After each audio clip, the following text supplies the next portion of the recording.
What's going on, everybody? Welcome to the Gilded Gang Podcast. I'm your host, Will Deal.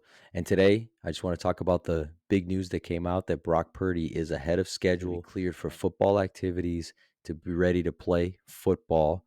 And again, per Matt Mayoko's tweet today, it's looking like full contact football by August 21st, which means that if Kyle has any visions, let's say, of allowing Brock to get a series or two in preseason. Again, don't know if that's something that he's looking at, but it might be something to think about just so that he can get a simulation of what it would be like to go against quote unquote live bullets, right? That there's one final game against the Chargers at Levi Stadium on August 25th. So that might be a date to circle in all of our calendars because that might be one to get him a series or two just to get him going against an actual NFL defense, even on in preseason in that capacity. It would be beneficial, I think, for him, not just physically, but mentally to go through that and really see if getting hit for the first time, how that affects him especially if obviously he gets hit and has to fall onto that arm or whatever. I understand the reservations that people might have, but at the same time, I really think that you want to be able to see Brock play against an actual defense and not, 7-on-7 and practice or, where he's wearing the red jersey like Shane Falco and the replacements, like you can't touch the guy, right? Of course, he got hit bad in that one, right? So that didn't work out for that guy. But, with Brock, they're not going to touch him in practice, right? That's just not going to happen. But if he's in a game scenario, again, knock on wood, right? I'm knocking on the table here. I'll knock on my little tiki back here. I'll knock on all of it that he doesn't get hurt. But at the same time, I really believe that you can't bubble wrap the guy until week 1, and then he's playing the Steelers on the road, right? And so I just think that it would be good to get him out there to see a defense, not one in practice, but actually see an NFL defense, see the speed of it, and then be able to adjust. Maybe there's a similar play that happens and he's able to step up in the pocket and just be a tick quicker, just be a little bit more alert and just get rid of the ball a little bit quicker, or if he does get hit, that he can bounce back from it. Because that's, I think, the next step.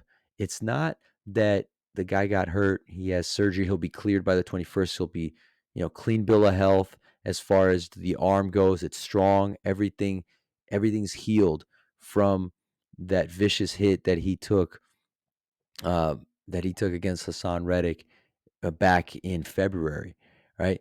So I really believe that for his own mentals, for him, for Kyle to be able to go out there and then if see if he's able to actually get hit, roll right out of it and get back up and it's no problem. Because I think that waiting until you get to week 1, I think that it's a bit risky to kind of do that, because I think at that point you're just looking at kind of having more of a slower start, and I don't think that that's something that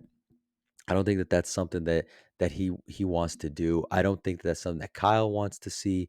And traditionally with the 49ers getting out to some of these slow starts, especially lately, I think that he's going to want to kind of build him up slowly and obviously probably stuff that's quick, right? Maybe use CMC a lot, use Kittle, use Debo. So a lot more of the package that maybe Jimmy G used to utilize at least early on in the season and kind of build up his confidence and be able to also build up the confidence of this young offensive line. So, with guys like Brendel as the first year center last year, he's going to be going into his second year. Burford is now the guy at right guard.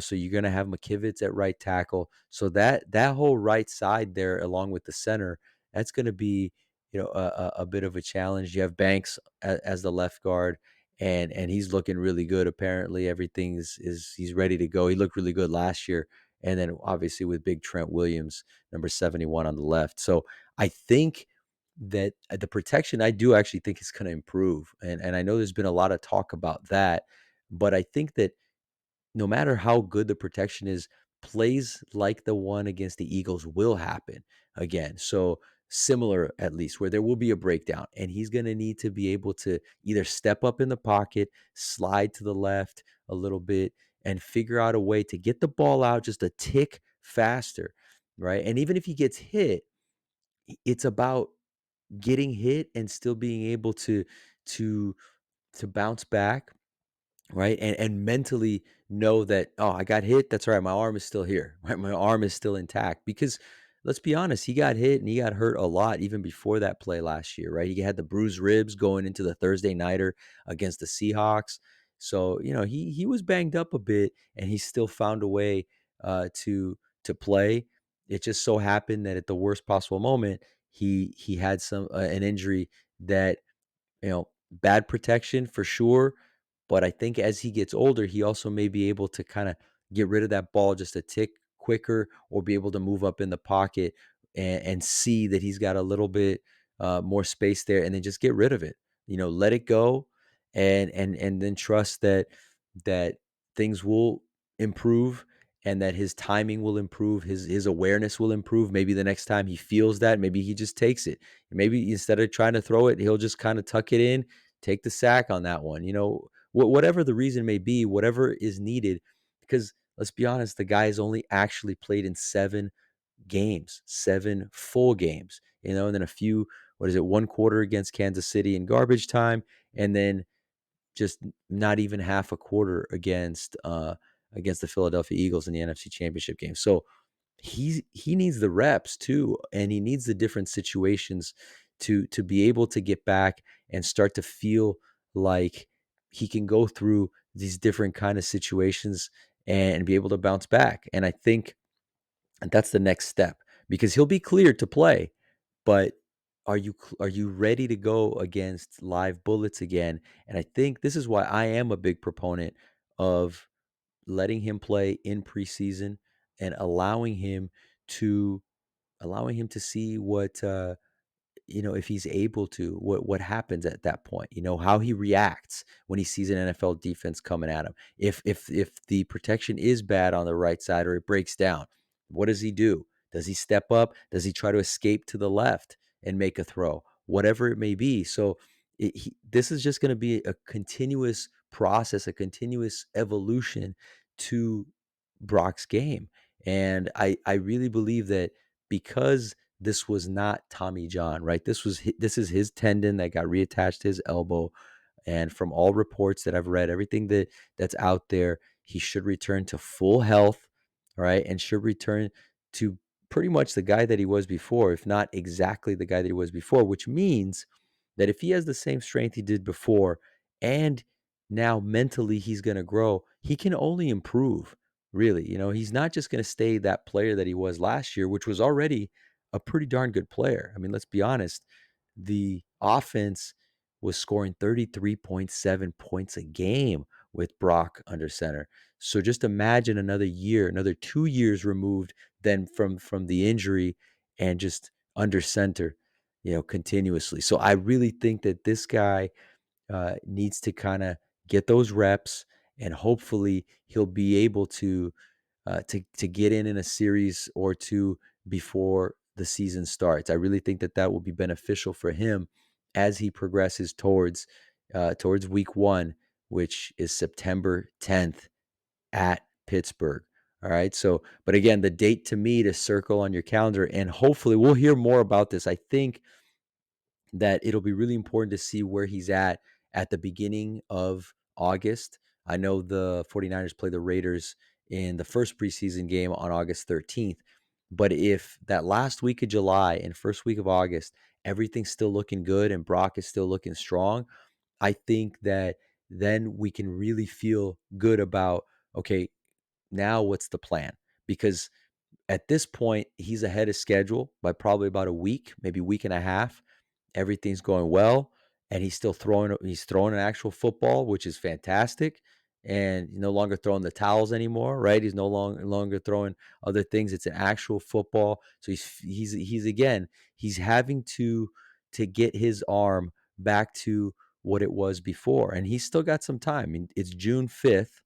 And so That's why I'm saying somewhere at the end of July and early August before that first preseason game, we should know a whole lot more about where he's going to be at on August 21st and whether or not Kyle feels and the team feels that it might be a good idea to see if he get at least a series, maybe two series in that final preseason game on August 25th against the Chargers at Levi Stadium, just to again get his feet wet and get him seeing more NFL type speed and maybe a little bit of contact that he will not get at practice, right?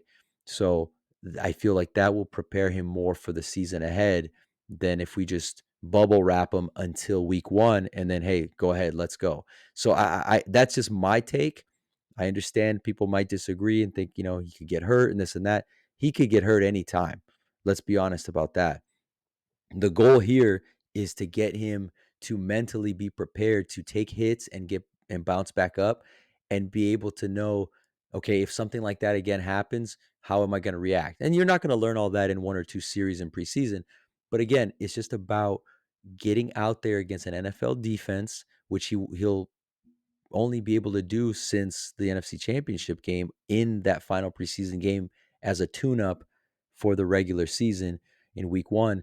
So that's where kind of my mindset is at. And at that point, again, you do the best you can. I do think this offensive line is improved, will be improved. And the depth is better than it was last year. I really believe that. Feliciano and a couple other guys that we signed. And again, just in general, I think this is a line that should be better than it was. It's a line that's another year older. You have Brendel, like I said, going in as the second year center. So being able to then be much more comfortable calling protections and being able to adjust to whatever the defense is showing you second year in this Kyle Shanahan offense. Very different than the first year. And same thing for Brock, right? Brock got 7 starts. Now he's got an entire offseason, not necessarily getting first team reps right now, but he's in all those meetings, right? He's taking notes, he's learning everything, he's getting strong again, and he's been with these guys now for a much longer period of time. So I think that again, for me, I definitely want to see how he does and let's keep it moving forward. This is really good news, and just keep following, checking Twitter, obviously checking the show from time to time. I'll keep posting, and obviously we've got a ton of great content creators as well. So let's keep checking all of our outlets and our 49er outlets, and hopefully we'll keep hearing good news with Brock, and he'll keep progressing forward. And with that, thank you so much. Make sure you like and subscribe if you like the content, and look forward to continuing to talk more 49ers football here on the Gilded Gang Podcast. Take care, faithful.